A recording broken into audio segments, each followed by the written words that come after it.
ಏನೋ ಪೂಜೆ ಮಾಡ್ಬೇಕಂದ್ರೆ ಡೈಲಿ ಸೊ ನಮ್ಮ ತಮ್ಮನ್ ಬರಲ್ಲ, ಸೊ ನಾವು ಇಲ್ಲಿಗೆ ಬಂದು ಪೂಜೆ ಮಾಡಿದ್ವಿ. ಯಾಕಂದ್ರೆ ಅದು ದೇವ್ರ ಒಳ್ಳೇದು ಅಂತ ಹೇಳಿ.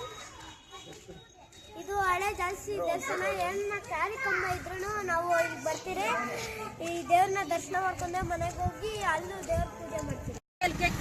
ಯಾರು ಬಂದವ್ರೆ ಅಂತ ಹೇಳ್ತೀನಿ ನೋಡಿ. ನಮ್ಮ ಅಪ್ಪ, ಅಮ್ಮ, ನೀರಾಜ್, ಬಡೆ ಬಾಯ್, ಮಮ್ಮಿ, ನಾನು, ನಮ್ಮ ಅಣ್ಣ, ಫ್ರೆಂಡ್ ಅಣ್ಣ ಬಂದಿದ್ರೆ ನಾವು ಕೇಕ್ ಕಟ್ ಮಾಡಕ್ ಹೋಗ್ತಾ ಇದ್ವಿ ಇವಾಗ ಆಫೀಸಲ್ಲಿ. ಅಲ್ಲಿ ವಿಡಿಯೋ ಮಾಡ್ತೀನಿ ನೋಡಿ.